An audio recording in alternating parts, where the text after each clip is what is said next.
chegou um dia, diferente de qualquer outro, em que os heróis mais poderosos da Terra se uniram contra uma ameaça comum. Naquele dia, eles se tornaram os Vingadores.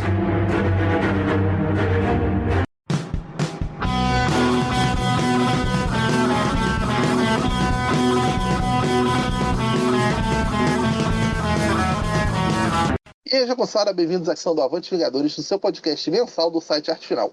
Acesse www.artefinalhq.com.br para todas as edições do Avante Vingadores, Pilha de Gibis, Sete Avulsos, Omniverso e da Pilha do Aranha. Nós estamos também em todas as redes sociais, é só procurar por @artefinalhq no Twitter, Instagram e YouTube. E nós estamos também no Deezer, Spotify, iTunes, Google Podcast e no seu agregador de podcast favorito. E agora também no Orelo. Procure lá que todos os episódios estarão disponíveis para você. E agora, além de comprar seus gibis pelos nossos links da Amazon, você pode também nos ajudar mandando um pix, qualquer valor, para artefinalhq@gmail.com. E aí, jagunçada vingadora? Eu sou o Maurício, como sempre, e também, como sempre, eu estou aqui hoje com o Luiz Cláudio. Olá, pessoal. E, conforme prometido, outrora, né, um programa não tão antigo assim, inclusive agradecer desde já aí a audiência, foi uma das maiores audiências recentes dos programas aqui do Arte Final. O Pia que nós falamos do Saga dos Vingadores, a gente deu aquele panorama geral, comentamos sobre expectativas, recorte e tudo mais.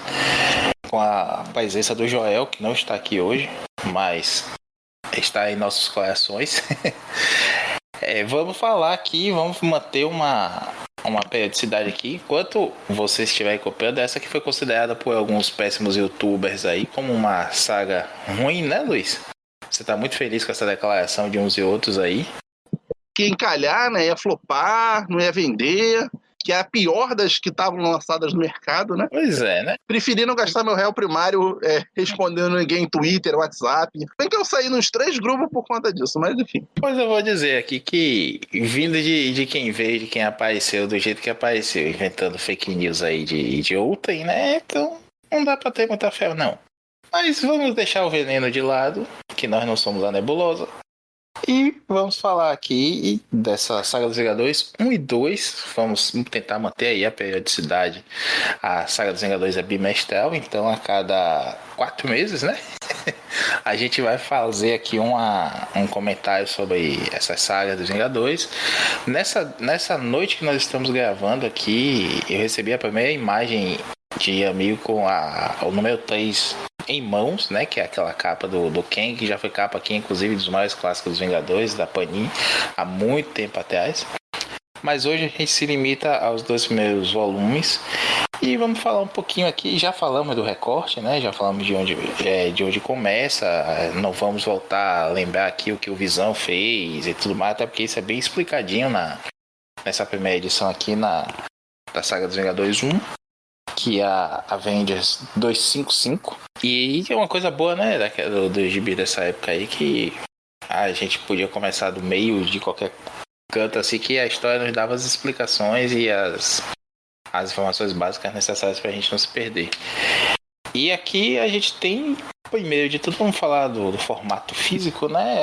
Pra quem já leu algum saga já sabe, essa capa cartão padrão da Panini, o papel offset, deixa ele um pouquinho mais robusto, aquele cheiro fortíssimo de tinta, que deixa a gente meio embriagado. Isso me lembra, Luiz, quando eu era moleque e era filho de professor, né? Aí as pessoas sempre, isso, vai lá pegar no mimeógrafo a prova da gente ficar aquele cheiro de álcool forte pra cacete. Eu deixo as minhas no sol. Agora tá na moda aí, né? Esse povo de amaciar a lombada de ônibus, essa maluquice. Então eu vou dar a dica aqui. Eu deixo as minhas sagas no sol, tiro do plástico logo.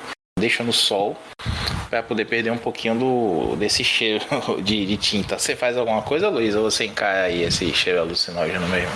Não, eu tiro do plástico e deixo, não exposto direto ao sol, mas deixo numa caixinha que pega sol.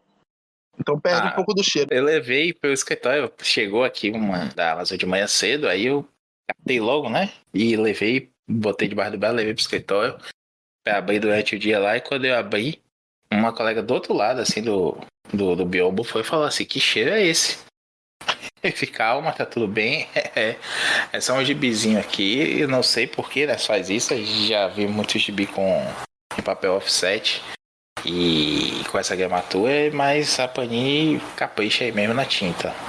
Não sei se é questão de qualidade, formato de impressão mais barato, não sei. Mas eu sei que, pra mim, é o melhor papel pra esse tipo de desenho, essa época de colorização mais chapada e tudo, não fica brilhoso, não fica aquela coisa cheia de reflexo e tudo mais.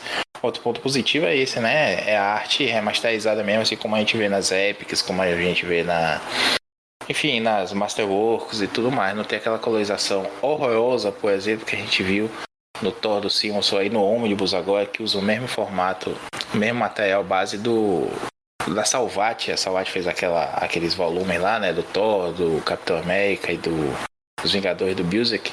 E aquela recolorização é triste. Eu lamento por quem gastou seu suado dinheirinho. Mas aqui, vamos voltar à vaca feia. Temos a arte bonita, temos um formato bonito, bacana, né? Apesar do preço, já sabemos aí que vai aumentar. Acho que a 4 já tá por R$44 e alguma coisa, 45 pontos. Então, mais do que nunca, só esperando mesmo as promoções na Amazon. Aqui no Brasil, acho que comprar preço de capa é otário, né? O preço de capa é o novo ágil. Pra quem lembra aí de ministro da economia de outrora. E aí você, Luiz, gosta desse formato? O que é que você preferia do que esse formatinho capa cartão? Assim, eu não sou muito de elogiar a Panini, não, mas eu achei interessante, assim, no geral até as sagas, não só esse, dessa época, né, porque a maioria ali é dos anos 80, né, por aí, são histórias procedurais, né, a graça pra mim dos Vingadores, desde quando pra mim teve graça a própria mensal, que é lá dos anos 60, 70, é aquela coisa procedural que tem uma coisa ou outra ali, uma subtrama que vai voltar daqui a 14 edições, ou fica aquilo remoendo duas sim, duas não, duas sim, duas não. É legal, porque a pessoa consegue ler as histórias independentes, né? Eu acho que perderia um pouco se fosse numa Epic. Talvez, assim, a pessoa com um pouco mais de ansiedade gostaria de uma edição de 300, 400 páginas, capa cartão para ler, né? O único defeito de publicação para mim é a edição não ser mensal. Eu concordo com você, assim. Eu, inclusive, adianto aqui, né? A quem essa aposta, eu vou pegar apenas os 5 primeiros números da Panini aqui, da Saga dos Vingadores. A gente comentou isso outro dia no WhatsApp, porque a partir do volume 6, do que vai ser esse volume 6 aqui, o que a gente está especulando, eu já tenho no formato Epic. Falta só, não saiu ainda, né, nos Estados Unidos, esse comecinho da fase dos ternos, com o Buscema. Então eu tô pegando essa mesmo, se o dia aparecer a Epic aí barata, né, porque a Amazon tá com umas coisas aí de cancelamento de pré-vendas de importados, frente de Epics, e cancelou meu Astro City Metal Book volume 4 também. Eu quero uma série que eu quero fechar, vão ser 6 volumes, se não me engano. Eu vou seguir aqui essa saga dos Vingadores e depois eu mantenho as minhas Epics e fica tudo bonitinho aqui no meu futuro escritório. Agora, o que eu gostei mesmo assim desses 2 primeiros volumes, Luiz, é que estão com um recorte fechadinho, assim. Primeira coisa, né? Não tem 2 meses que eu comprei essa Saga dos Vingadores 2. Já tá saindo a Saga dos Vingadores 3. Então é bem naquela pegada da periodicidade da Panini maluca, né? Por exemplo, quando a gente tava acompanhando lá as coleções históricas Marvel, às vezes em 4 semanas saíam os 4 volumes, né? E não falo só aqui no Nordeste, não. Eu vi amigos de São Paulo também dizendo: eu comprei a 3 da Wolverine semana passada, a 4 já saiu. A semana seguinte saía 5, aí, enfim. Não, só 5 não, né? As caixas fechavam 1, 2, 3, 4, depois 5, 6, 7, 8. Eu percebi um negócio parecido com esse no Flash. Entre o 1 e o 2 demorou pra caramba. Aí depois regularizou um pouco. A do Aranha também, eu acho que não chegou a ter grandes atrasos. Agora, do X-Men, parece que tem toda semana uma do X-Men. É um negócio impressionante. Pois é, assim, eles vão botando em banca, né? Pode até estar com data mais pra frente aí, mas eles estão botando logo, parece que fica pronto aí, ó, despacha isso aí pra galera. Não tô dizendo que seja ruim não, mas vamos ver aí como é que fica, né? A gente fez umas contas aí, no próximo programa a gente apresenta elas aqui, de quando saía cada coisa, mas vamos ver se daqui a 10 meses, né? Daqui a 10 meses não, daqui a 6 meses, já foram se passaram 4 aí dessas 2 primeiras, em tese. Eu chego no volume 5 e aí eu pego, a gente vai continuar gravando aqui, eu já não vou falar mais da saga da Panini, vou falar relendo das minhas épicas. Que eu nunca li ainda, comprei tem tempo e não li ainda, tava esperando sair esse comecinho. A saga pelo menos tem que ir até a fase do Walt Simonson, né?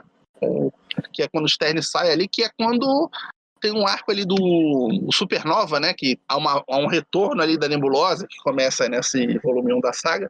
Então, Pra fechar, assim, claro que é uma coisa que não tem grande relação, mas assim, essa parte lá na 313, sei lá, ela tem uma relação com o que aconteceu antes. Então, assim, pelo menos até chegar lá poderia, né?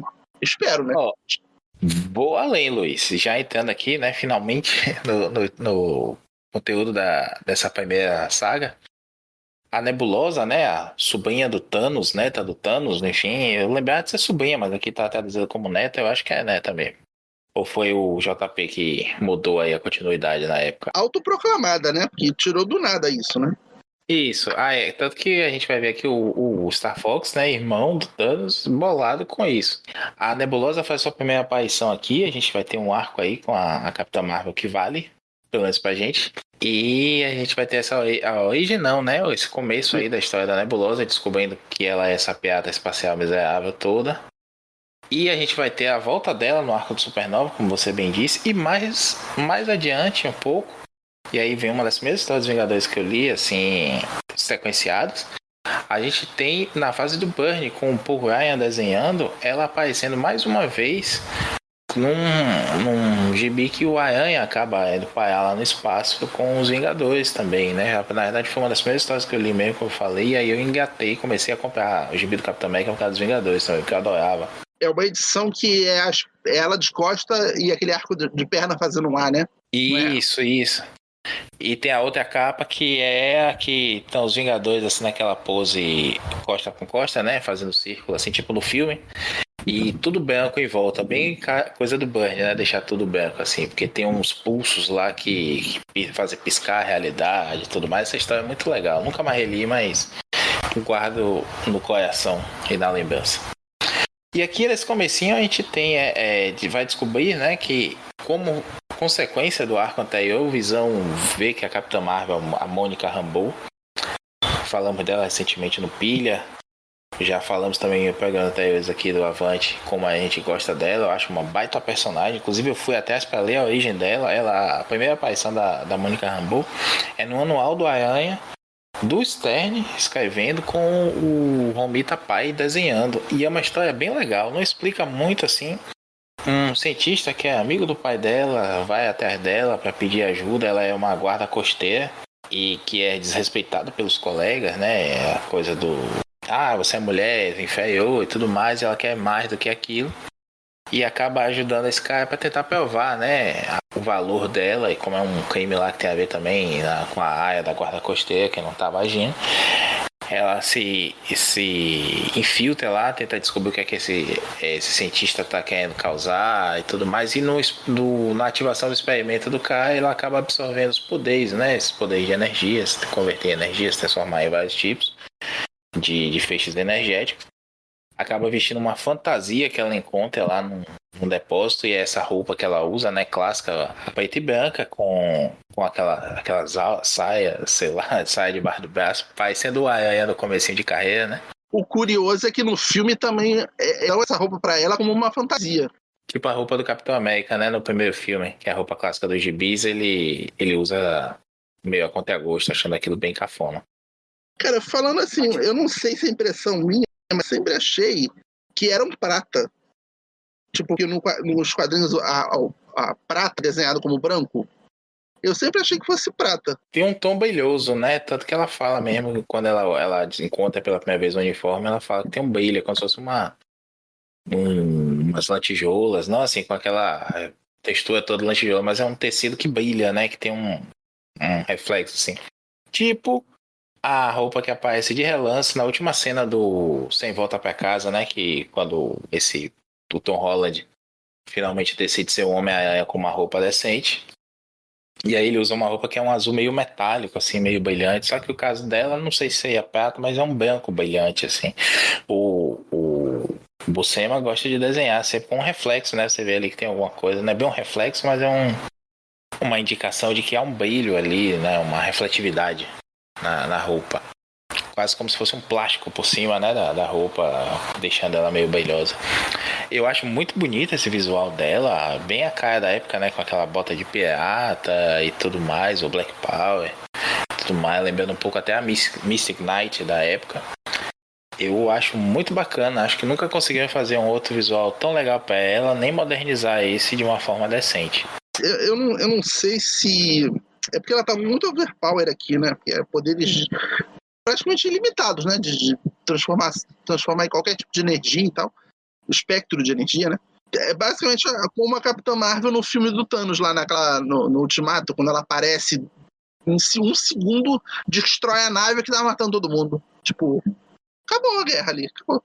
Acho que a única coisa meio sem noção é ela se chamar Capitã Marvel mesmo, porque é curioso que, assim, no final do anual do Aranha, que ela aparece pela primeira vez, ela já encontra os Vingadores. O Aranha meio que faz uma ponte ali dos Vingadores, e aí ela já vai ser chamada para ser uma Vingador em treinamento, e 2 meses depois, na mensal dos Vingadores, já chega nesse ponto da anual, e ela tá lá como uma Vingador em treinamento mesmo, e usou o nome Capitã Marvel porque achou que soa bem.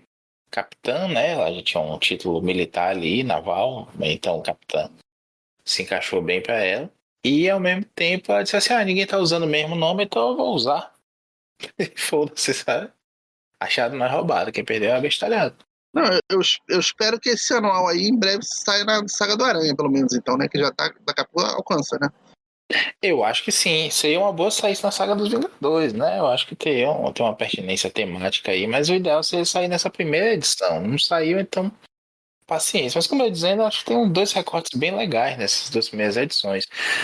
A primeira, retomando aqui, a gente tem como consequência do Visão enlouquecido ali pelo Isaac, o computador de Titã, e o plano dele, né, de dominar a internet daquela época, transformar a Terra num lugar mais seguro. Ele afasta a Capitã Marvel, porque seria poderosa o suficiente para impedir os planos dele, manda ela para o Santuário 2, que é a nave do Thanos, que está abandonada no espaço, e que os Vingadores têm que dar uma checada de vez em quando lá para ver se está tudo certo, se ninguém mexeu nela, ninguém está roubando os armamentos e tudo mais dela. O Visão finge, né, que houve uma falha de comunicação com a nave e manda a Capitã Marvel, que seria quem poderia viajar na velocidade da luz para lá, sobreviver a viagem e voltar rápido. E lá ela acaba encontrando uns piratas espaciais, que são esses subalternos da Nebulosa, acaba sendo capturada, pois ela ainda está entendendo os poderes dela, desenvolvendo os poderes, né? A gente vê ela aqui com um esforço para ficar na forma de holograma. Ela acaba sumindo, né? Por uma boa parte aqui desse primeiro volume, ela tá no espaço e todo mundo assim, a Capitã Marvel devia ter voltado, né? Que estranho, que coisa, liga pra ela aí. E enquanto isso, aqui na Terra, a gente tem os Vingadores indo até a Terra Selvagem. Primeiro, né, o Visão e a Feiticeira Escarlate se afastam da equipe por conta disso, e a gente vai encontrar eles lá na frente de novo nos Vingadores da Costa Oeste apenas, mas eles estão indo para Washington aqui para estar esclarecimento sobre o que o Visão tentou dominar o mundo e tudo mais, dando uma mentidinha aqui e ali, e os Vingadores ficam desfalcados, né? Lembrando, nessa época aqui, o Quarteto Fantástico tá morando na mansão dos Vingadores, porque lá na fase do John Byrne, o edifício Baxter explodiu, e até a gente ter o Four Freedoms Plaza, que é o novo prédio do quarteto, eles estão morando na mansão dos Vingadores.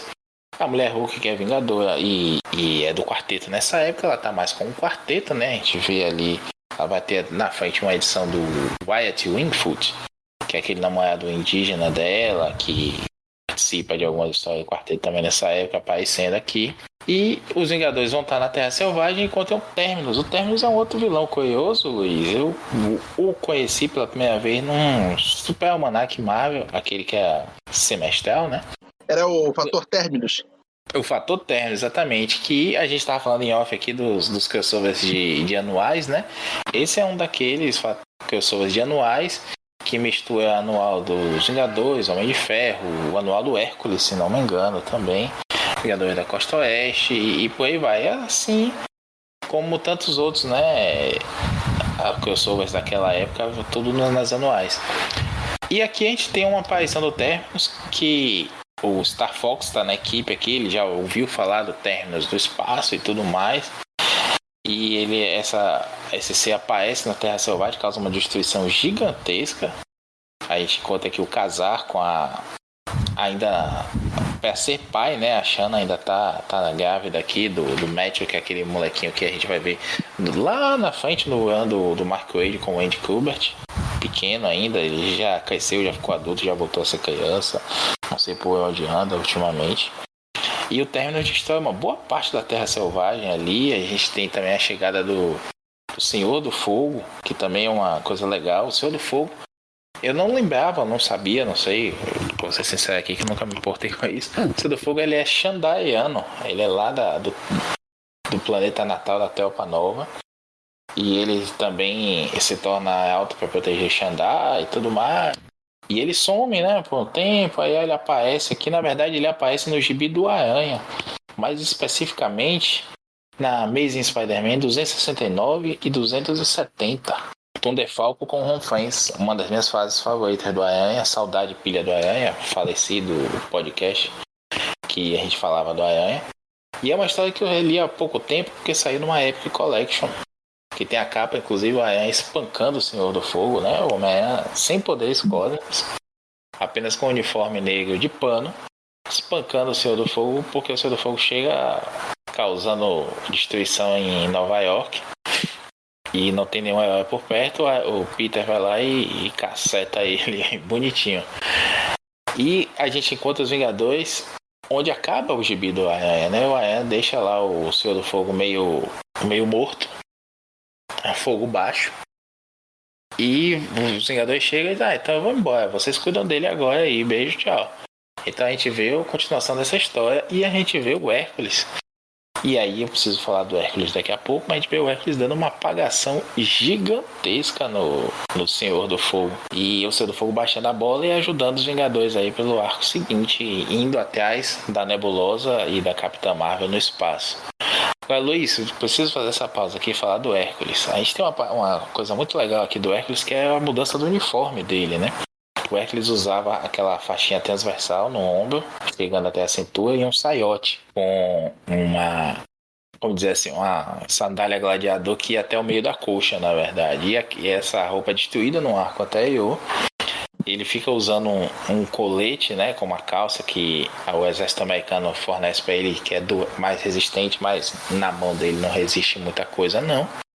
Até que Apolo chega com sua carruagem, né, seus cavalos voadores e tudo mais, e vai entregar a roupa nova que Hefesto fez para ele lá no Olimpo.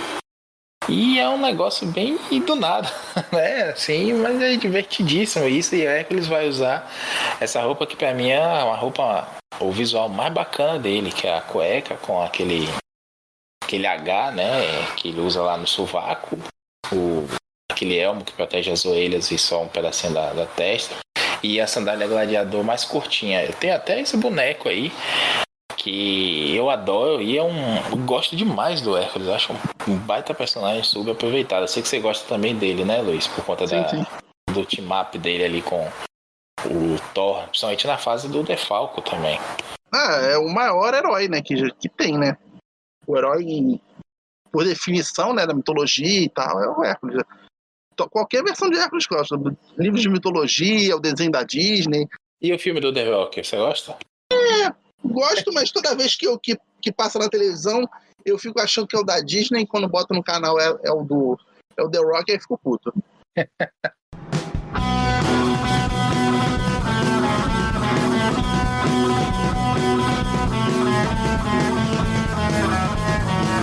Comentário aqui para fazer.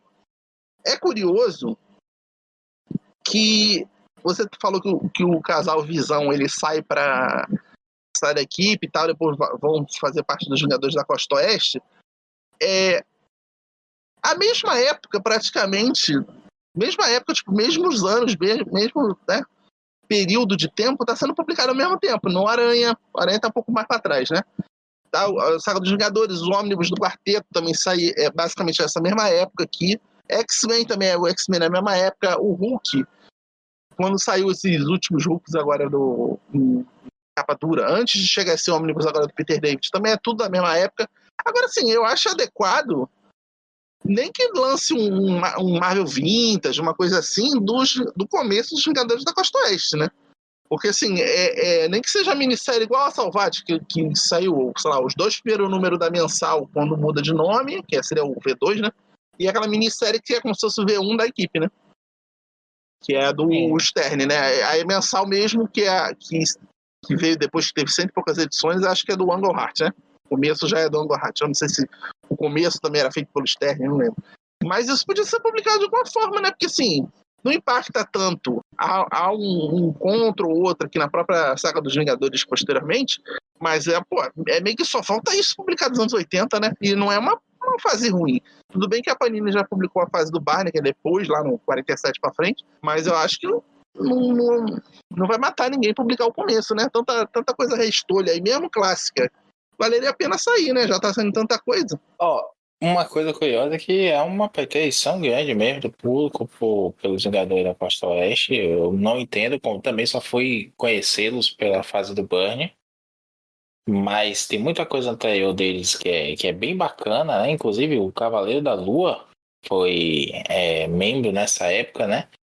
O Cavaleiro da Lua teve uma época que... Isso é uma coisa que é contada na Epic Collection deles. Eu acho que eu cheguei a comentar aqui na época que a gente gravou um pilha sobre a série do Cavaleiro da Lua, falando dos gibizinhos também. O Cavaleiro da Lua teve a minissérie inicial do o Ralph Macchio, né? Que depois curtiu muito aquela história, o personagem, viu o potencial daquele Batman esquizofrênico e tudo mais. E meio que ficava rifando o personagem, né? Dizia assim, bota ele aqui, bota ele aqui. E aí ele aparece no arco dos Vingadores da Costa Oeste, ele vai aparecer um gibi do Aranha e tudo mais. Então você tem um bom pedaço ali do primeiro volume até da Epic Collection do Cavaleiro da Lua, que é a aparição dele em outros gibis. E aí tem o gibi do Nick Fury também, enfim. E tem uma história com os Vingadores da Costa Oeste que é divertidíssima, é um momento bem legal, assim, e até bacana você ver que depois o personagem acaba ficando por ali mesmo um tempo, né, na Costa Oeste, com esses personagens e tudo mais.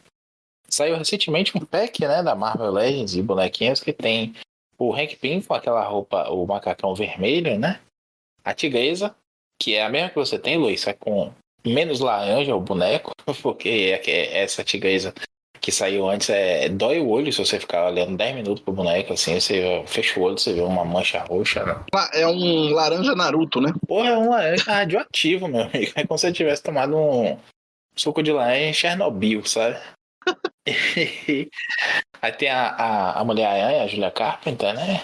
O Homem de Ferro com a roupa, fantasia, uniforme, armadura, que dificuldade de falar um nome, do Centurião Prateado. É um packzinho bacana, assim, então, quem sabe, né? A Marvel resolve aí também ressuscitar os Vingadores da Costa Oeste, quem sabe a Panini também não manda uns 2 volumes aí, pode fazer um Saga dos Vingadores da Costa Oeste com 5 volumes que seja, para pelo menos pegar essa parte inicial aí que é pouco conhecida aqui, acho que mesmo o pessoal mais antigo até do que a gente leu isso muito picotado, sei que leu.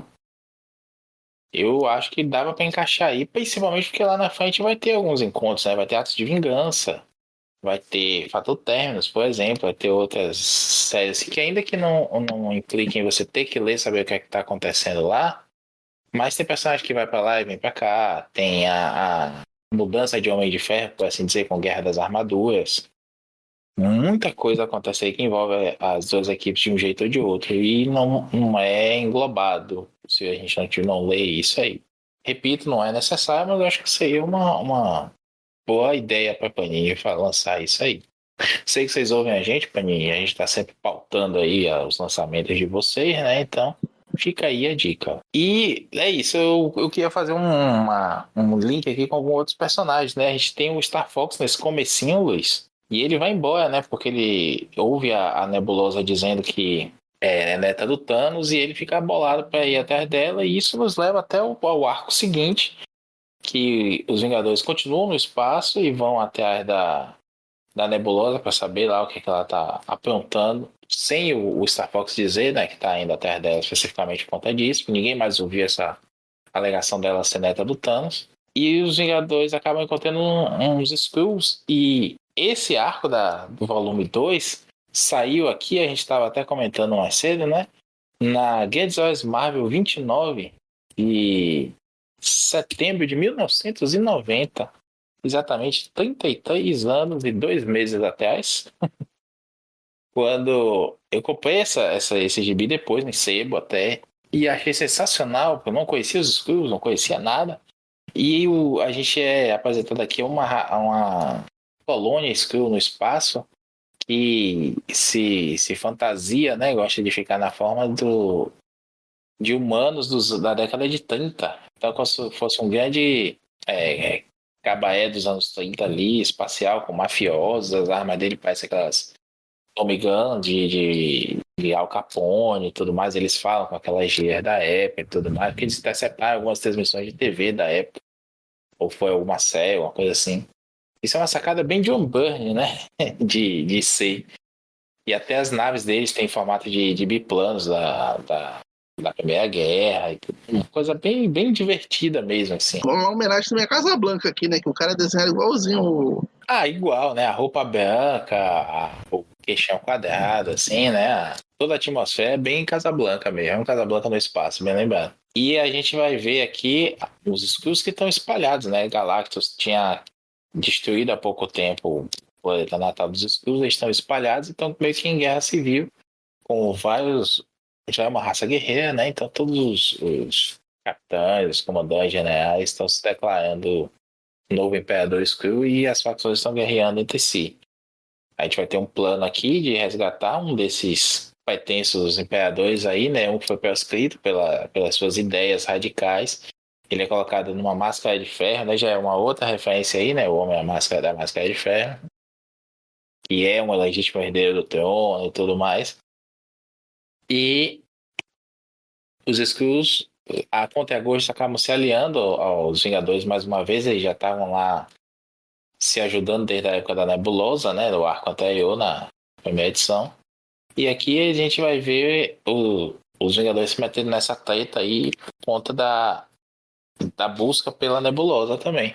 E encontrando o Quarteto Fantástico do Byrne, que é uma coisa bem divertida, né? Os caras até comentam, pô, a gente mora na mesma casa e nunca se encontra, e vai pro outro lado do espaço e acaba se encontrando sem querer. E tem até uma brincadeira, né, deles, eles, pô, os Skrulls são sempre foram conhecidos por usar, né, a capacidade de mudar de forma como um subterfúgio ali para enganar os inimigos. Aqui a gente vê mesmo na história dos Vingadores que eles tentam se passar pelo Thor, né? E aí o Capitão América dá lá uma informação, aquela velha história de dizer uma coisa defasada ou errada ali no meio para pegar na mentira o outro. O Capitão, né, acha conveniente demais o encontro ali no espaço. E é uma coisa que é bem plantada, Luiz, porque veja, no começo do primeiro volume, quando aparece o Rigeliano, né, o baixinho amarelo lá, que eu esqueci agora, Guntar, ele aparece lá, ele é um registrador da Nebulosa, ele aparece e diz que Capitão Marvel diz assim, já ouvi falar de vocês Rigelianos, o Thor falou já de vocês, colocou nos arquivos dos Vingadores, enfim. E aí, meses depois, vem a edição anual e a gente vê Rigelianos com Thor. Fica no subconsciente, não sei se, assim, tenho essa impressão porque li com pouco espaço de tempo, 2 volumes, né? Não foram 6, 8 meses de diferença com quem leu na época, mas fica assim no inconsciente, né? Pô, Rigeliano acabou de ser, em outra edição ali, só foi meio que verificado pela Capitã Marvel, né? Então é uma baita sacada do Roger Stern. Se você acha mesmo que aquilo, até que o Capitão faz esse plot twist, né? O Capitão e o Hércules descobrem lá. E aí, como quase que um prequel do socão que o Hércules deu no clone do Thor lá em Guerra Civil, é que ele dá um cacete também no Thor falso. Então, uma coisa que eu achei curiosa é que, assim, a líder dos Vingadores na época é a Vespa. Mas, assim, sempre que tem alguma decisão de alguma coisa, eles meio que, vamos fazer de tal jeito. Aí o capitão que tem que tomar a iniciativa de não tomar a iniciativa de falar, o que você acha, Vespa? Eu acho curioso que ele sempre tem aquele ímpeto de ser o líder, mas eu sou o líder. Então, líder, o que você acha?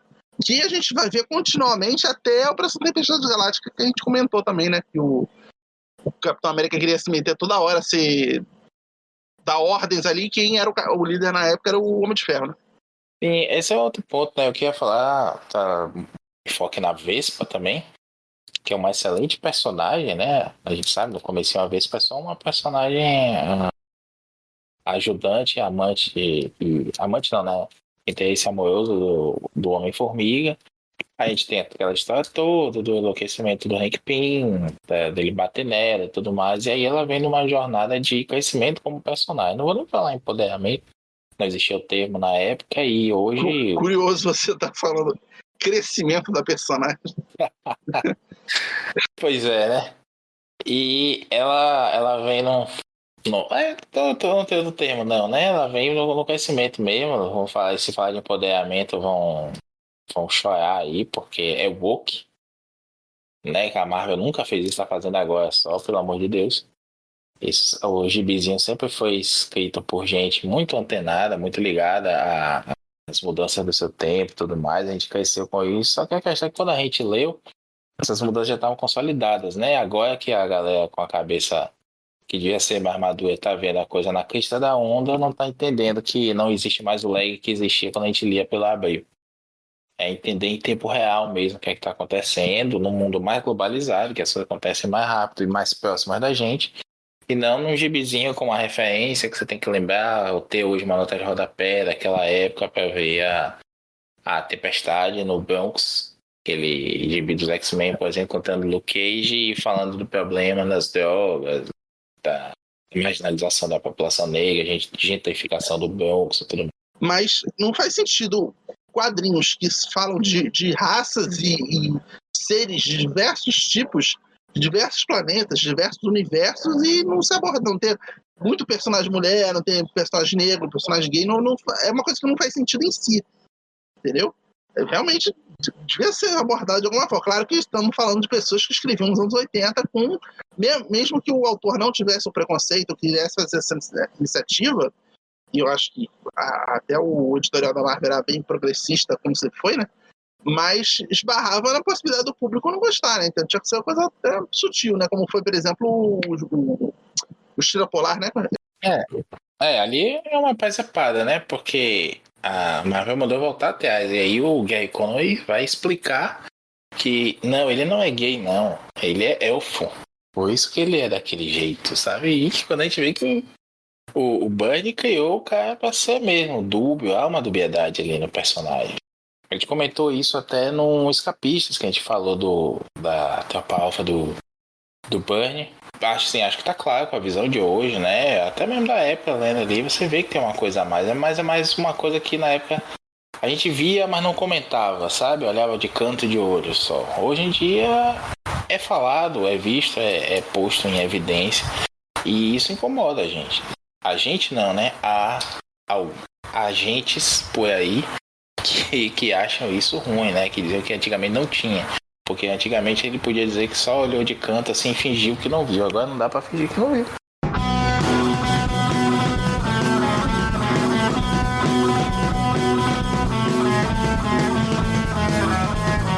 Deixa eu só terminar aqui o que eu ia falar da Vespa, porque a gente tem aqui uma Vespa ainda explorada, né? Até aparecem poses sensuais ali, logo no comecinho parece que vai rolar um clima ali dela com o Cavaleiro Negro e tudo mais.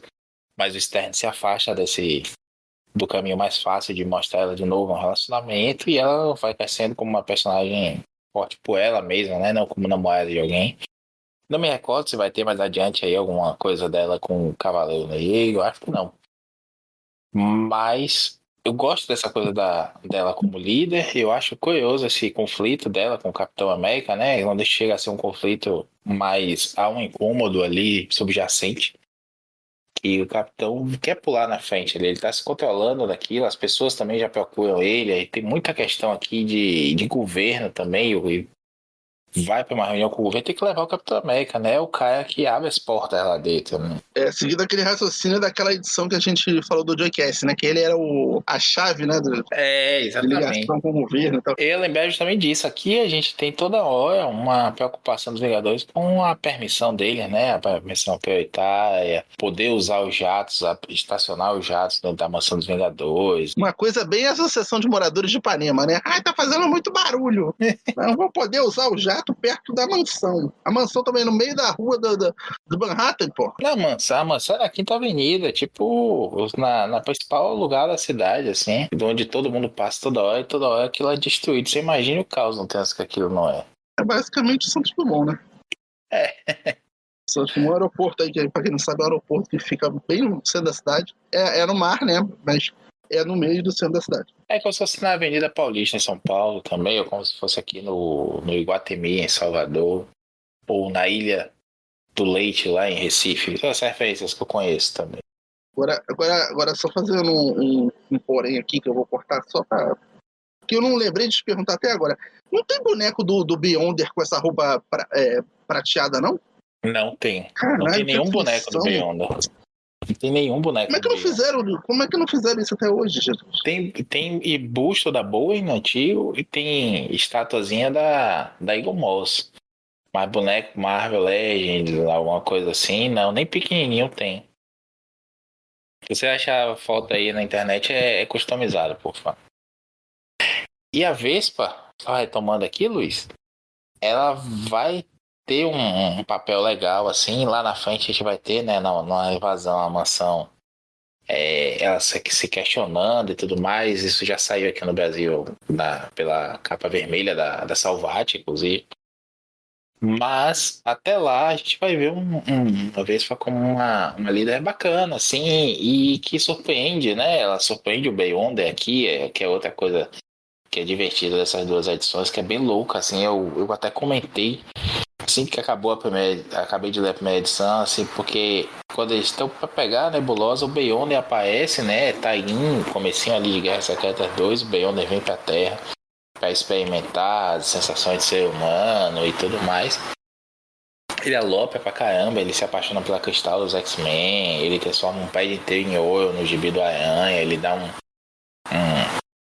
bloquinho de notas que ele transforma em ouro também pro Peter Parker, e aí o Peter fica naquela coisa de usar aquele ouro e tudo mais. Então, mexe algumas coisas, tem histórias muito boas, tem histórias muito ruins de Guerra Secreta 2. O próprio Guerra Secreta 2 é mal escrito, é do Jim Shooter, né? Mas eu gosto muito dele, todo mundo sabe, mas é uma história ruim. Tem momentos bons. Vai interferir lá no finalzinho da Tropa Alpha do Burn, inclusive. Vai interferir aqui, né? Ele aparece meio do nada. E aí houve o Senhor do Fogo que tá nocauteado lá, dizendo que é pra se ver livre da nebulosa. Então ele transporta ela pra bem longe. E aí os Vingadores vão atrás dela e tudo. Mas aí ele some. É uma coisa bem anos 80, assim, né? Botou um sorriso no rosto do Leis, assim, de tão absurdo que é. Mas tão bem amarradinho com o resto das coisas que tá acontecendo no universo Marvel. Diferente de hoje, né? Que todo mundo quer escrever obra-prima e não sabe o que tá acontecendo no gibizinho do lado. E aí mata um personagem, na outra edição o personagem aparece vivo sem explicação nenhuma, porque ninguém leu, ninguém sabe o que tá acontecendo, não tem editor. E sim, vamos retomar aqui dos anuais, né? A gente tem o Burn desenhando as duas edições, né? Tanto que Tô achando que ele detalhou mais a do quarteto. eu vou atribuir aqui, Luiz, o arte finalista. Nessa primeira aqui a gente tem o Kyle Baker. Ele, Kyle Baker, o mesmo que desenhou o Capitão América Verdade, né? A história lá do Capitão América Negro, que é o avô do patriota dos Jogos Vingadores e tudo mais. O Isaiah Bradley. E no gibi do quarteto a gente vai ter um arte finalista que é mais clássico, que é o Joe Sinnott, que é um cara que finalizava o Kirby. Finalizava o Kirby lá no comecinho dos Vingadores, o Kirby lá no comecinho do quarteto. Acho que o Thor também, apesar da questão toda do Vince Coletta, né, que ferrava com a arte do Kirby e tudo mais. Mas o Sinnott é um cara que vai fazer umas coisas menos inovadoras, assim, respeitar mais o traço do desenhista aqui. Então a gente vê um Kirby, um Burn bem Burn aqui, com mais tempo, né? Porque ele fez a arte mais. Passou por outra pessoa com mais tempo finalizar, enquanto ele desenhava a outra edição também. Considere. São anuais de 50 páginas, 40, 50 páginas. Ele desenhou os dois para sair no mesmo mês, com gibis de grupo, né? Não é um gibi só do Aranha, que ele tinha que desenhar o quarteto todo, tinha que desenhar os Vingadores todos. E aí você percebe a mudança também que os finalistas fazem nessas páginas que são iguais. Eu acredito que o Burnie deu a mesma página para os dois e cada um finalizou de um jeito. Ele tem algumas alterações aqui e ali. Um coloca de um jeito um efeito, o outro finaliza melhor como é que diz assim, um rosto ou outro, dar uma ênfase diferente, enfim. Eu acho que essa é um exercício bacana, assim, você ficar indo e voltando nas páginas e comparando como cada um usou, né, um curso diferente, um enquadramento até um enquadramento não, um jogo de luz e som, arte, tudo mais. Quando aparece o Príncipe Dezano, que é esse escuro que tá com a máscara de ferro no começo, a gente vê que os quadros são bem diferentes, assim, até a expressão do personagem muda um pouco, apesar de, em essência, me parece que é o mesmo desenho, né? Que é dado para dois finalistas diferentes. Eu achei que a trama do Anual do Quarteto, interrelacionando com a dos Vingadores, ficou assim meio despropositada. Tipo, tirasse o quarteto aqui não ia praticamente afetar em nada. E não casa muito com o começo da própria história do Anual do Quarteto, entendeu? Aquele alienígena que eu esqueci o nome agora. A crença das estrelas, né? Exatamente. É uma criança desenhando como adulto, né? Então, né? Enfim. E aí, do nada, tem uns Skrull lá, enfim, não acho que casou muito não, mas, enfim, salvou que é muito bem desenhado. Não, veja, a do Quarteto Fantástico é uma história do Stan Lee e do Kirby clássica, né? Que tem uma premissa bem louca, com um mistério que ninguém sabe o que é, e dali ele vai desenvolvendo, vai alopando mais e mais, colocando mais camadas de alocação em cima. Isso é legal, gosto, acho bacana. A história dos Vingadores, por outro lado, talvez seja porque o recorte aqui é esse, né? Se a gente estivesse lendo, essa história saiu inclusive no segundo ônibus do quarteto por John Byrne, que a Panini lançou aqui em 2021. Talvez a gente pegasse melhor ali um fio da meada, mas aqui parece mais amarradinha no caso dos Vingadores, Luiz, porque a gente tá vendo uma evolução da história toda, né? A gente tem um arco inteiro com a Nebulosa no primeiro volume, praticamente. A gente tem o desenvolvimento ali, o sumiço dela. Já aparecem os Skrulls, a gente já tá nesse tema, né? Vingadores no espaço com Skrulls procurando a Nebulosa. Aqui a gente vê o Quarteto Fantástico de boa, cada um com seu par romântico ali, né? A história começa com o Jarvis chamando o quarteto, porque essa é uma ligação da polícia de Nova York. Então, assim, alguém lembra de uma edição do Lee com o Kirby, que aparece aquele alienígena ali? Não, chama o quarteto para resolver isso aqui. E aí eles vão lá e aí a coisa evolui. É mostrado fora do quadro, inclusive, né? É contado, né? Mostrado é contado fora de quadro. Que o Reed Richards saca lá a escaramuça, vamos usar um termo aqui da época também, dos Skrulls, né? Para raptar. É uma outra suposta imperadora dos Skrulls que quer mostrar a força vencendo o Quarteto Fantástico, então ela tenta raptar ele. Quando o Reed Richards descobre, ele inverte o jogo e acaba parando na mesma estação espacial Skrull que os Vingadores estão. Então é uma grande coincidência cósmica. Concordo com você que não interferia muita coisa não se não tivesse o quarteto ali, mas acaba sendo um encontro divertido. E é uma coisa que é legal, né? Você vê a mesma história, ou pelo menos ponto de toque de um mesmo plot em edições diferentes, como aconteceu com aquela mini da Telpa Alpha com os X-Men lá, um pouco antes disso aí. E uma coisa curiosa, né? As capas também são espelhadas, né? Na capa dos Vingadores, que é a capa do Saga dos Vingadores 2. A gente vê o lado dos Vingadores lutando e aí a Mulher Hulk rasga uma parede e tá com o Quarteto Fantástico do outro lado. A capa do anual do Quarteto Fantástico, que é a que a Abril usou aqui em Guardiões Marvel 29, é a outra que tem o quarteto mais em primeiro plano e a Mulher Hulk rasgando. É a mesma cena por dois ângulos diferentes, né? O ângulo de protagonismo dos Vingadores no gibi dos Vingadores e do quarteto no gibi deles. Isso é muito legal, é uma coisa que faz falta hoje, sabe? A gente tem tanta capa variante, tanta ideia aí, capa se conectando e tudo mais. Mas esse tipo de coisa assim parece tão simples, né? Mas não é mais feita. Hoje é difícil você ver uma capa que tem a ver com a história que tá dentro ali, né? Mas sim, e aí a gente volta pra Terra depois disso, né? Se despede aí do quarteto por enquanto. Volta pra Terra, o Star Fox não volta pra Terra, ele fica lá com o Senhor do Fogo no espaço para resolver a questão da nebulosa. E quando os Vingadores chegam na Terra, eles encontram um malandrão do Beyonder, né? Aprontando todos, brincando de pega-pega com os Vingadores. explicando lá qual é o plot de Guerras Secretas 2. Temos ainda os Vingadores com esse problema do jatos que eu falei, né? A NAC dele lá dizendo que não dá mais para os jatos Vingadores decolar e pousar no meio de Nova York, então eles vão ter que sair de lá.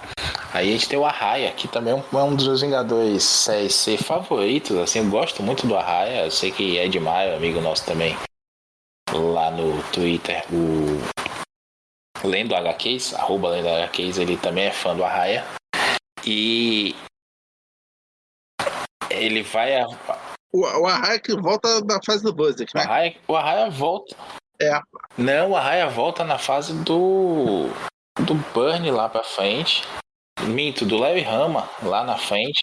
Não, mas assim, a última vez que ele apareceu, acho que foi na fase do Buzzard só, né? Parece depois, apareceu recentemente na fase do Jason Aaron, que ele é espancado até quase a morte por um vilão lá, não vou entrar nessa história não, mas ele é espancado assim de uma forma vergonhosa, coitado do Arraia, dá pena assim de você ver ele sendo espancado lá. E ele é casado com a irmã do Nemesis dele, né, que é o Tubarão Tigre. Eu nem lembrava dessa história, foi o Aaron que ressuscitou isso aí. O Arraia vai apresentar pra gente a Hidrobase que vai ser um elemento importante das histórias dos Vingadores aí por um bom tempo depois disso, né? Vai ser uma nova base dos Vingadores, já estamos nos adiantando aqui. É uma base flutuante, como diz o nome, né? Que foi de um vilão ali do Arraia, que ele acaba herdando essa Hidrobase. É uma ilha móvel, né? Que o Arraia consegue deslocar para um lado ou para o outro e que vai ser bem utilizado os Vingadores até Atos de Vingança, quando ela é totalmente destruída lá por um ataque de vilões combinados. Mas eu gostava muito, eu comecei a ler Vingadores com a mansão estava destruída, eles estavam na Hidrobase e só lá na frente, acho que perto de Desafio Infinito, que a mansão é reconstruída. E aqui a gente vê a entrada de mais um personagem, né? Saiu o Star Fox, os Vingadores estavam com um a menos. E aqui o Namor, que acabou de perder lá o trono, abdicou, foi convidado a abdicar do trono da Atlântida na minissérie dele. Eu acho que essa mini dele é inédita aqui no Brasil.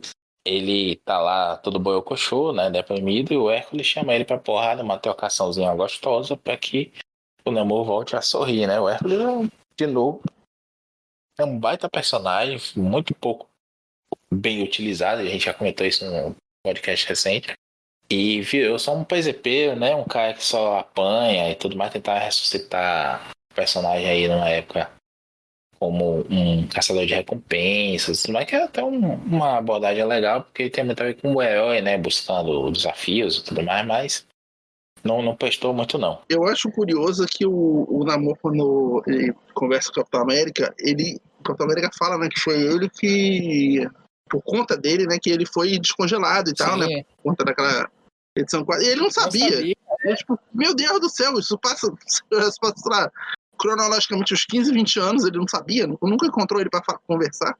Meu Deus, que personagens afastados são esses? É difícil se encontrar, né, pô? A não ser naquele pokerzinho que rolava ali na Difícil Baxter, os heróis poucos se encontravam a não ser pra salvar o dia e ir um pra cada lado. Mas é legal, porque nesse é um outro momento que o Capitão toma frente, né? Ele que convida o Namor no final dessa edição aí, depois dele contar. Diz, ô, Capitão, você... Ô, Namor, você tá aí todo bocochô, não sei o quê, não dá pra lutar com o Hércules todo dia sem destruir a base, então... Vem se unir aos Vingadores, vem ser feliz com a gente, né? Eles já tentaram recrutar o Beyonder na edição anterior, estavam desesperados para alguém entrar na equipe. Eu acho que eles ganham bônus. Se fosse o Hickman escrevendo, o Beyonder seria membro dos Vingadores. Ah, com certeza. E ainda ia ser um Beyonder moleque, tatuado, andando de skate e usando droga. Mas o Hércules é um fanfarrão. Ele é um herói clássico, fanfarrão, que briga de dia e de noite bebe, um Conan, por assim dizer, mais bem-humorado, né? Só que ele não é ridículo, ele não é palhaço. Lembra? A gente vai ler isso aí no Cerco à Mansão ainda, que os mestres do terror têm que beber por dias com ele até ele ficar bêbado e cair, né? Porque ele entra em coma alcoólico para ser vencido pelos mestres do terror. Isso é muito legal também. E quando ele acorda puto, porque foi vencido sem batalhar. A aura do personagem é isso, né? Ele é fanfarrão, mas ele também dá umas broncas, como ele deu a bronca no Senhor do Fogo, como ele peitou ali o Hércules, o Hércules peitou o Namor. Em alguns outros momentos também ele assim, impõe respeito, né? Então, pô, como esse cara é forte. Pô. Ele atravessa a Terra Selvagem devastada, Luiz, põe o gelo, né? Com os Vingadores dentro do Quinjet, ele carregando nas costas o Quinjet, né? O Quinjato, como foi traduzido aqui nessa Saga 2. Aí foi foda, né? Mas tudo bem. Mas o Hércules é um personagem poderoso, poderosíssimo. Eu acho que, assim, em termos de força física, ele não deixa resistir até que ele é o mais forte que tem. Força e resistência física. Mas ele é um lutador, cara que sai na mão só, né? Ele não é o lutador mais inteligente, mas ele também não é burrão, não é babaca, não é ridículo, como tentar pintar ele muitas vezes. Ele é cachaceiro, ele é brincalhão, mulher e tudo mais, mas ele não é um personagem bobão. Pelo contrário, é um personagem divertido, um personagem com várias camadas, né? Pra dizer assim. Ele só não gosta muito de receber ordem de mulher, né? Que ele fica meio. Apesar de que ele vai comentando aí que a Vespa vai ganhando moral com ele, né? Aos poucos ali. E ele também reconhece o poder da Mônica e fica meio pianinho com ela ali. Mas enfim, é um personagem que eu gosto muito. Eu gostaria de ver mais ele nos Vingadores atualmente até.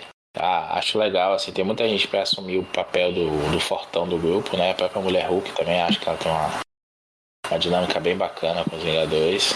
Eu colocaria ela como uma Vingadora titular, mas eu também gostaria de ter o Hércules de vez em quando aparecendo ali. Essa coisa de ter um deus no meio, né? Acho que dá sempre umas possibilidades legais de história. Ou até, principalmente porque tem esse momento aí, né? De coisa de governo e tudo mais. E o Hércules, assim como o Thor, não entende por que ele tem que se submeter, né? Remete de novo aí. É uma coisa que remete também o último programa da gente aí falando sobre o Vingador do Kaiser, né? Tem muito essa coisa da licença governamental, de estar por dentro da lei. Hoje os Vingadores são, foda-se, você não me quer aqui nos Estados Unidos, eu vou transformar o cadáver de um celestial lá na Antártida na Antártica. Em minha nova base, não tô nem aí, vou me aliar a Wakanda, vou me aliar a quem quer que seja, né? Ou a ninguém mesmo e viver num teatro abandonado no Bronx, como foi naquela época ali dos Vingadores do Al Ewing, bancados pelo Deadpool. O Thor não entende isso, o Hércules é um outro personagem que não entende, o Namor também não entende. A próxima edição a gente vai ter umas tretas com isso também. São coisas interessantes de se explorar que, não sei, muito escritor aí, não falo só escritor recente não, pra dizer que gibi recente não presta, não é isso. Mas eu acho que foi o Greg Pak quando fez ali o Incrível Hércules, né? O Incredible Herc, só assim, HERC, para que o Hércules assume o gibi do Hulk, enquanto o Hulk vira lá Planeta Hulk, tem o arco todo de Guerra Mundial do Hulk, Hulk contra o mundo, sei lá como é que tá aqui. Aí a gente tem um Hércules que é bem divertido, ele tá ali com o Frank Show de sidekick dele. E é cachaceiro, é um pouco bobão, mas é um Hércules divertido, interessante de se ler. Pena que ficou por aí mesmo, não é um personagem que dê pra ter mensal, concordo. Mas é um personagem que merecia aparecer mais aí em Vingadores e pelo resto do universo Marvel. Sempre a gente saber assim, onde é que tá esse cara, né? Tá sempre orbitando por ali. Acho que a Marvel cuida muito pouco, muito mal desses personagens que poderiam se perfazer só de aparição especial sem desgastar demais, né?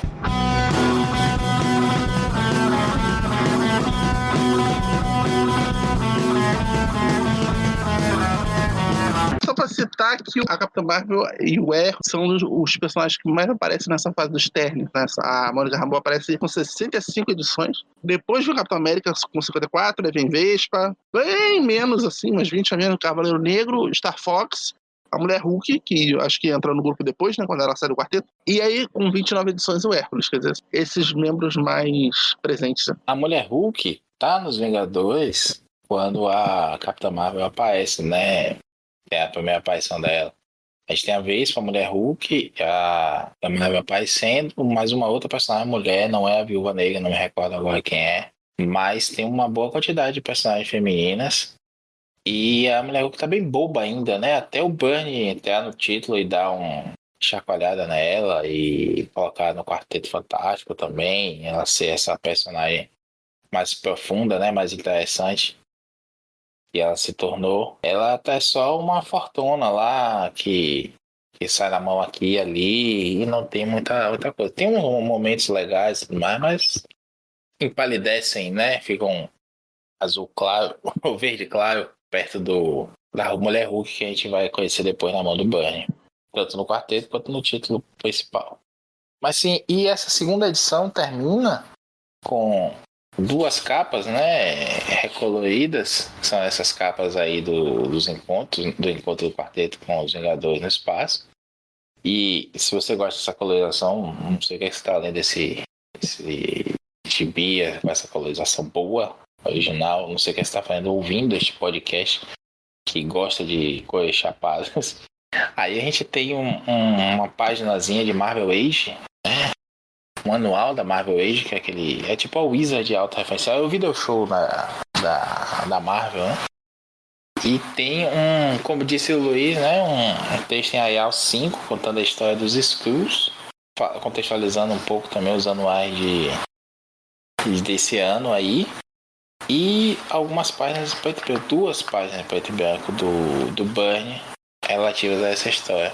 É um materialzinho bem bacana, fecha bem a edição. A gente tem, como eu falei aí, a edição termina nesse ponto em que o Namor entra na equipe e a próxima edição vai ser uma edição que eu gosto muito. Eu li isso em formatinho ainda, que é a Marvel 30, que é a volta da Fênix, né? Da Jean Grey, na verdade.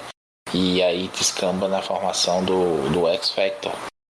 Eu lembro de comprar isso aí por conta da 29. Eu gostei muito de Vingadores e tudo mais. Disse que continuava a história entre os Vingadores ali na Marvel 30, 3 meses depois, né? A GHM é a trimestral. Dava pra gente economizar ali mais uns lanches durante 3 meses para poder comprar a próxima edição.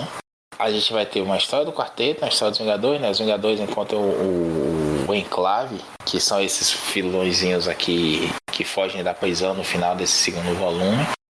E eles acabam encontrando outro casulo, eles acham que vai ser o Adam Warlock de novo. Eles são os criadores do Adam Warlock, né? E a gente vai descobrir lá que é a Jean Grey, mas isso é um assunto para um próximo Avante, quando falaremos desse arco aí, que eu adoro, inclusive. E provavelmente eles devam pular lá no, sei lá, 5 ou 6, não sei exatamente de cabeça agora, o corte de edições. Eles provavelmente vão pular o crossover dos X-Men com os Vingadores, porque tá saindo na saga dos X-Men, né? Sim, bem lembrado. Que é um que tá nas Epic Collections também. Assim como a gente até discutiu em off, né, Luiz? Será que vão lançar a graphic novel do Imperador Destino nessa coleção? Eu publicaria no capa dura, que nem a morte do Capitão Marvel. No Demolidor Amor e Guerra, sabe aquelas edições magazine capa dura? Sim. Que eles têm lançado, né? Se bem que ela é uma das poucas inéditas da Marvel Graphic Novel originais, né? Que, assim, eu acho que valeria a pena lançar aqui. Uma ou outra agora eu não vou lembrar de cabeça tal. Era uma do Demolidor com a Viúva Negra também. Abattoir. É uma das graphics, assim, das relevantes, assim, a gente conhece do super-herói, né? Porque nem só saiu o super-herói, né? Saiu também Conan, né? Que poderia ser lançado, não sei. Sinceramente, não entendo pra que caminhos a Panini tá lançando já desde o começo, corte de começo, não sair, nem que seja na saga, fora da saga, mas paralelamente na mesma publicação, os Jogadores da Costa Oeste, enfim, não sei que caminhos ela vai adotar pra frente. A gente vê aí que é muito tentativa e erro, né? Mais erro do que tentativa. E eles vão lançando o que dá. Tipo, vão pegando tudo que é de mini dos X-Men e botando aí no Saga. Aí publicaram coisa ruim, como aquela mini do Noturno, que é Dave Cockrum, não sei o que, mas a história é péssima. É Wolverine e Kitty Pryde, né? Pô, mas será que, por exemplo, o Demolidor Vingadores vende tão mal que até o Demolidor foi naquela fase decadente já da saga do Demolidor. Foi até o 16 e o Vingadores não conseguiria ficar botando tie-in desnecessário, tem que ser só o principal para ver se alcança logo a Operação Tempestade Galáctica, enfim. Não, eu acho que dá pra botar muita coisa sim. Inclusive, esses especiais aí, ó, só usando como base as Epic Collection, deixa eu dizer aqui pra você o que é que a gente tem mais ou menos aí nessa fase. Eu não vejo nem como uma má vontade da Panini, eu vejo um raciocínio da Panini que o público vai ter mais vontade de comprar. Sim, ó.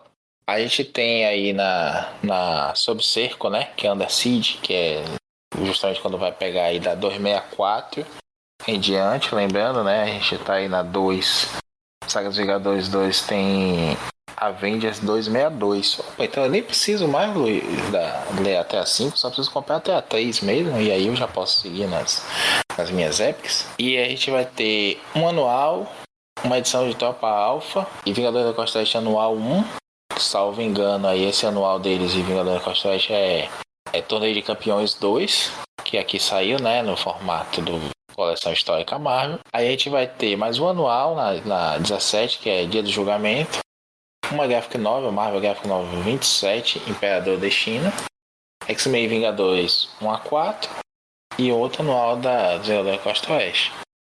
Então, assim, também não tem muita coisa não, sabe, Luiz? Se fosse botar alguma coisa, ia colocar o quê? Essa mini do Namor, que já foi referenciada nessa edição aí, seria anterior, então não devem colocar depois. Tem uma mini do Hércules também, que o Hércules tá no Havaí, inclusive, não sei se eles colocariam. Aqui saiu como minissérie, inclusive, pela Abril, eu lembro do formatinho lá, uma capa com uma borda preta. E não tem muita coisa também. Essa é uma época assim, que os Vingadores tinham o seu local, assim, o seu nicho dentro do universo Marvel, mas também não tinha minissérie como o Wolverine tem. Você pega, tem 2 épocas do Wolverine, por exemplo, que são 80% minisséries apenas que eram publicadas naquela época, né? O personagem já estava ali inundando a cena, né? Então, vamos lá, Wolverine Fúria Interior, que é o 6º volume. Tem 6 edições da mensal, veja, isso na Epic Collection. Aí tem o VN Fúria Interior, o VN Killing, não sei qual é esse. Uma mini que tem a ver com o WWE, né, que é falando de preservação dos animais. Global Jeopardy, uma minissérie dos Dentes de Sabre, 4 edições. Aí o outro tem Wolverine Evolução Maligna, Scorpio Rising, Corações Negros, que é o Wolverine com o Motoqueiro e o Justiceiro, que é massa, né? Aí Cavaleiros da Terra, né, que saiu aqui também numa ediçãozinha separada, enfim.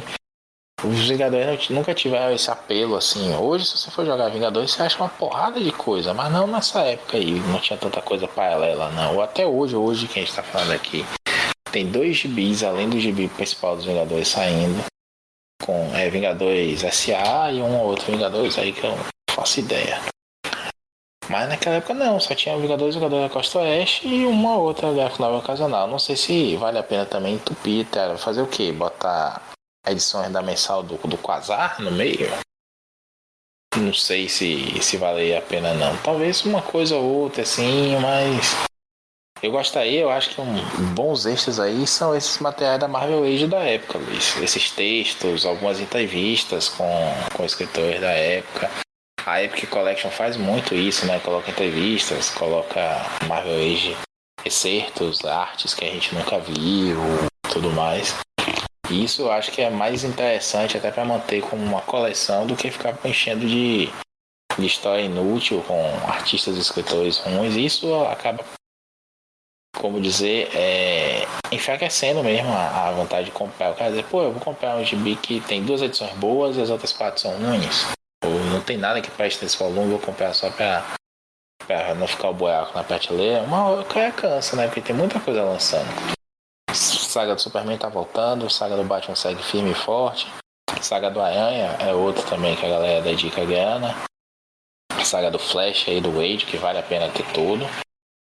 Enfim, tem que manter interessante também. Não que a mensal não seja interessante, pelo contrário, eu adoro a mensal dos Vingadores dessa época. Acho que devia ficar só nela mesmo, com poucas coisas extras circundando ali. Torneio Campeões 2, vai lá, porque tem Vingadores da Costa Oeste. Mas sem pressa, mas focar na mensal mesmo pra chegar onde quer que seja, né? Pra chegar em Tempestade Galáctica, passar em Tempestade Galáctica. Eu gostaria muito, já falei isso. Mas tem um programa que eu falo sobre uma história dessa fase, que vai ao ar ainda, que é a fase do Larry Hama.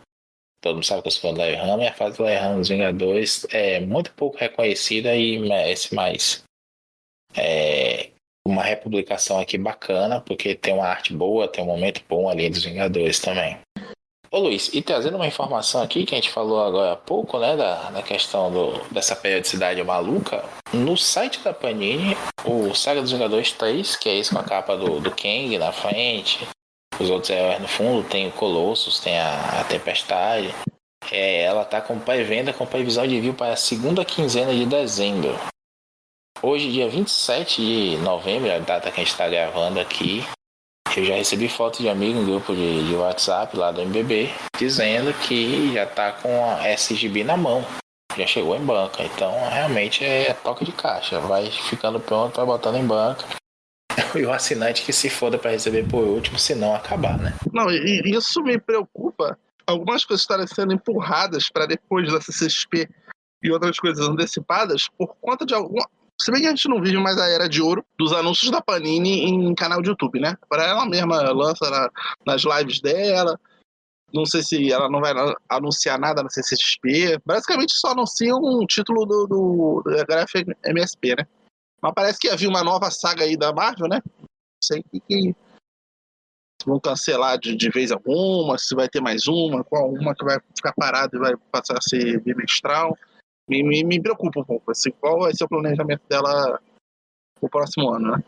E aí, qual será o Saga? Quando sair esse programa, eles já devem ter anunciado, né? Mas eu vou apostar aqui em Justiceiro. Eu também apostaria em Justiceiro, mas assim, para não ficar repetido a mesma coisa que tu falou, talvez no Wolverine pós coleção histórica. Se bem que o editor lá da Panini, acho que na live no Daniel, ele falou que faria sentido voltar. Mas para voltar teria que ser um volumão que agrupe muitas edições para, já que vai ser repetido, né? Teria que ser em outro formato para outra pessoa comprar, né? Não que a Panini esteja muito preocupada com isso. Tem muito otário aí comprando 10 vezes o mesmo material. Aí talvez lance em 2, 3 vintage da vida, né?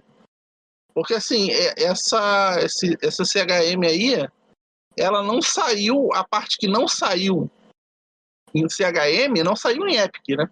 Acho que foi por isso que eles pararam. Não sai em Epic, mas tem em outros formatos também já. Eles pararam, a justificativa deles foi que tava fugindo da ideia de histórico, né? Não tinha mais essa história, ela tava chegando muito perto do moderno. Muito perto do moderno, 1992. Mark Silvestre no título do Wolverine. Ué, mas a fase do Flash também não é quase nos anos 90 Ah, mas já? ainda não é coleção histórica, né? É saga. Não, então, mas pra sair em saga, né? Não, Se então é anos 90, poderia sair em saga, então, cara. Tem saga que já tá nos anos pode, 90. pode. A questão é essa, seriam 8 volumes de Wolverine aí repetidos. Eu não acharia de todo mal, porque eu doei as minhas sagas do Wolverine. E é uma tela que eu gosto muito. Inclusive, gravei lá com o pessoal dos capistas, do League, o Reginaldo, falando sobre o Wolverine justamente nessa época aí. E é uma fase que eu adoro também. Não tem como não gostar, só tem gente boa no título. E é o Wolverine, né?